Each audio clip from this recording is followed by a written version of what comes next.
HSC exam পরীক্ষার্থীদের সাথে যে মহানাটক করছে, এটা কি আপনারা বুঝতে পারছেন না? আপনাদের সাথে যে মহানাটকটি করছে, সেটা কি আপনারা কোনোভাবেই বোঝেন না? তো আপনাদের বিগত ২ মাস বা ১.৫ মাস পরে আপনাদের পরীক্ষাটি বাতিল হয়েছে। এইচএসসি পরীক্ষা বাতিল হয়েছে। একবার হয়েছে ৪ তারিখে পরীক্ষা শুরু হওয়ার কথা ছিল, সেটা বন্ধ হয়েছে সরকার চলে যাওয়ার কারণে। আ আবার সামনের মাসের ২য় সপ্তাহে পরীক্ষাটা শুরু হওয়ার কথা ছিল।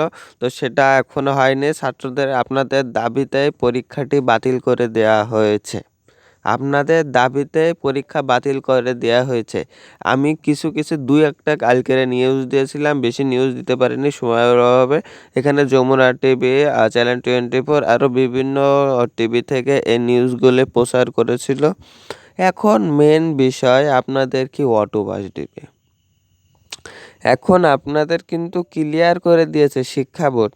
একটা চূড়ান্তভাবে একটা ঘোষণা নিয়ে তারপরে তোমাদেরকে জানাবে বা আমাদেরকে জানাবে যে আমরা তারা আলাদাভাবে একটা বৈঠক করে তারা একটা সিদ্ধান্ত নেওয়ার পরে আমাদেরকে জানাবে।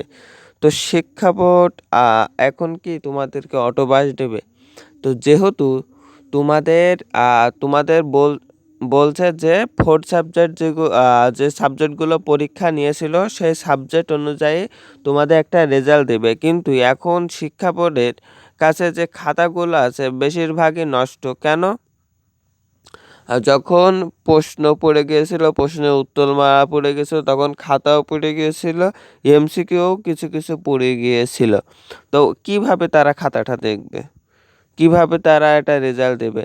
আমার মতে সবথেকে যেটা মনে হয় যে তোমাদের এসএসসি রেজাল্ট অনুযায়ী তোমাদেরকে হয়তো একটু বাড়িয়ে তোমাদের একটা রেজাল্ট দিয়ে দিবে। এইটা ছাড়া কোনো ওয়ে নেই। কারণ খাতাগুলো তো নষ্টই হয়ে গেছে। তাহলে তোমাদের খাতাগুলো না দেখে রেজাল্ট তো কোনোভাবে দিবে না। তাহলে এসএসসি রেজাল্ট যেমনভাবে ওমনভাবেই তোমাদেরকে একটু যেটা পয়েন্ট ছিল তার থেকে একটু বেশি দিয়ে তোমাদের হয়তো একটা দিয়ে দিতে পারে। তো আশা করি আমাদের সকল প্রকার আপডেট নিউজ পেতে আমাদের চ্যানেলটি সাবস্ক্রাইব করে রাখুন, পাশে থাকা বেল আইকনটি বাজিয়ে রাখুন। ধন্যবাদ সবাইকে। আসসালামু আলাইকুম।